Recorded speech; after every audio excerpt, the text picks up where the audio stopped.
ஓஜம் நம சிவாய சிவாய நமோ. என் பெயர் ராகசுதா. நான் ஞானாம்பிகை பள்ளியில் 5ஆம் வகுப்பு படிக்கின்றேன். நான் இன்று உங்களிடம் கல்விக்கண் திறந்த காமராசரை பற்றி பாட வந்துள்ளேன்.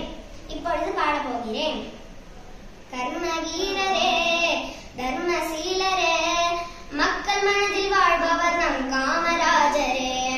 மனிதநேயரே, கனிவான தோழரே, நாடு போற்றும் நல்லவர் நம் காமராஜரே. எளியவர்க்கு எளியவர், வலியவர்க்கு வலியவர்,